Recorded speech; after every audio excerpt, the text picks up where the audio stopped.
भारतीय 2 सोल्जरों के साथ जिस ढंग से पाकिस्तानी सेना द्वारा उनके बॉडी के साथ छेड़छाड़ छत-विछत किया, उसको आप किस तरह देखते हैं? मुझे लगता है मानवता के मूल्यों की गिरावट की पराकाष्ठा है।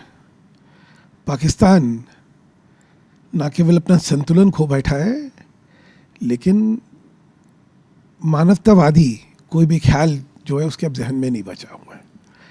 लेकिन इस बात की पाकिस्तान को बहुत भारी कीमत चुकानी पड़ेगी। ये स्पष्टता से हिंदुस्तान ने हर फोरम पे स्पष्ट कर दिया है। फौज को और सब संस्थाओं को इस विषय में स्पष्टता से कहा गया है कि इस जिसको कहते हैं एक कायरतापूर्ण कार्य का हिसाब किताब पूरा करना होगा। अमित शाह जी लगातार 95वें दिन के देश दौरे पे निकल चुके हैं। जम्मू कश्मीर 2 दिन के लिए पहुंचे हुए थे। कहीं न कहीं जिस स्टेट में बीजेपी सरकार नहीं है, उन जगह बीजेपी अपना सरकार, अपनी पार्टी को स्थापित करने के लिए कार्य कर रही है। उसको आप किस तरह देख रहे हैं?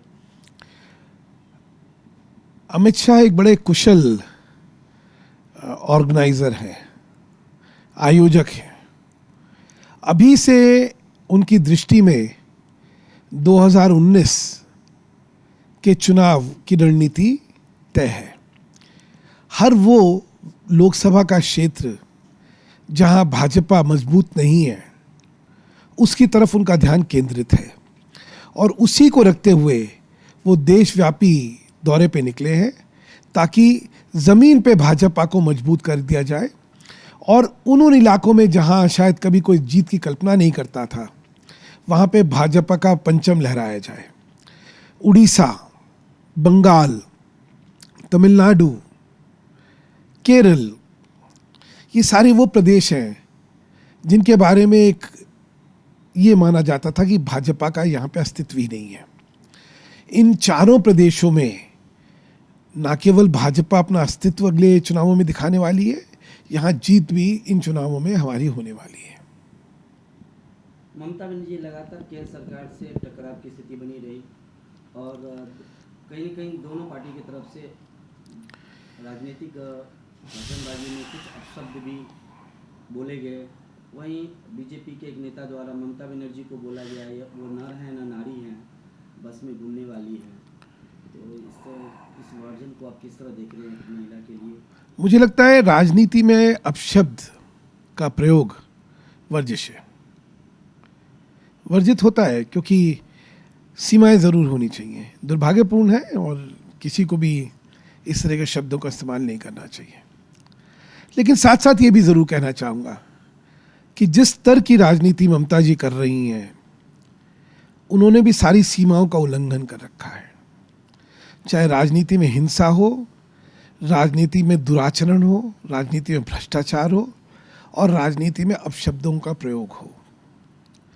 ममता जी सारी सीमाएं लांघ चुकी हैं, लेकिन फिर भी किसी के दूसरे के दुराचरण से हम अपना दुराचरण भी करें, ये ठीक नहीं होता।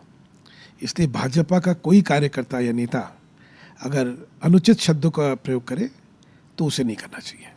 जी गुजरात रैली में बोला, गुजरात चुनाव की तैयारी में, कि मोदी जी मन की बात करते हैं, अपनी बात ही लोगों को बताते हैं, लेकिन दूसरी की बात सुनते नहीं। राहुल गांधी जी पहले तय करें कि वो चुनावी रैली में बोलते हैं या हास्य कवि सम्मेलन में बोलते हैं। उनकी अभिव्यक्ति ऐसी ऊट पटांग और ऐसी हास्यप्रद होती है कि उसको क्या गंभीरता से ले और क्या उस पर कोई अपनी प्रतिक्रिया दे। राहुल जी जब तक हैं, भाजपा का भविष्य सुरक्षित है।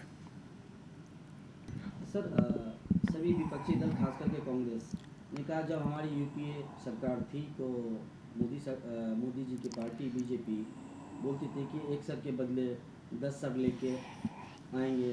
अब क्या हो गया? 2 सैनिक के साथ जिस ढंग से घटना हुई। मुझे लगता है राष्ट्रीय सुरक्षा के विषय पे हल्की राजनीति नहीं करें। और जहां तक जवाब देने का सवाल है, सर्जिकल स्ट्राइक में जिस तरह भाजपा ने हिंदुस्तान की सरकार ने जिस तरह सर्जिकल स्ट्राइक में पाकिस्तान को जवाब दिया और दांत खट्टे करे, उसे देख के उन्हें अपने प्रधानमंत्री पे और अपनी रक्षा बलों पे भरोसा होना चाहिए। समय की नज़ाकत को देखते ये बताना उचित नहीं होगा कि कैसे जवाब दिया जा रहा है, लेकिन जैसे समय बीतेगा सबको स्पष्ट हो जाएगा कि इसको कितनी गंभीरता से लिया गया और इसका कैसे करारा जवाब दिया गया। जी। अभी शुरुआत ही देख लीजिए, 2 पाकिस्तान की चौकी उड़ा दी गई और 7 से 10 सिपाही या सैनिक उनके मार गिराए गए। जैसे मैंने कहा कि ये तो अभी शुरुआत है प्रतिशोध की, लेकिन ये प्रतिशोध इतना गंभीर और इतना तीव्र होने वाला है कि पाकिस्तान भी अपने कानों को हाथ लगाएगा कि उन्होंने गलती करी। सर, एक लास्ट और क्वेश्चन हमारा, दिल्ली में आम आदमी पार्टी की सरकार जो अन्ना के आंदोलन से पैदा हुआ था, 49 दिन के बाद फिर बहुमत में सरकार आई, एक दूसरे को भाई कहते हुए परेशान है, बार बार एक दूसरे पर चीटाकसी हो रही है, लगातार इस्तीफा का दौर जारी है। आम आदमी पार्टी के लिए तो ये कहूँगा the great Indian comedy show, वो एक सर्कस है जहाँ पे हर एक आदमी एक जोकर का किरदार निभा रहा है।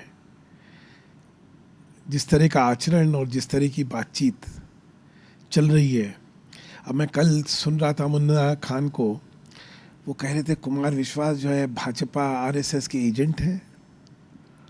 कोई किसी को तस्कर कह रहा है, कोई किसी को चोर कह रहा है, कोई किसी को भ्रष्ट कह रहा है। अरविंद केजरीवाल कह रहे हैं मुझसे चीफ मिनिस्टर से बात कर लेते। तो मैंने कहा ना, इसमें ये पॉट बॉयलर बॉलीवुड की बनी हुई है जिसमें कॉमेडी है, ट्रेजेडी है, इमोशन है, ड्रामा है, लेकिन इसमें सब्सटेंस नहीं है, इसमें तथ्य नहीं है, इसमें ग्रेविटा नहीं है, इसमें भारीपना नहीं है। हल्के लोग हल्की राजनीति कर रहे हैं, दुर्भाग्यपूर्ण है। मेरे को वो जो बैठे हो ना गजेंद्र, उनको यहाँ बुला लो।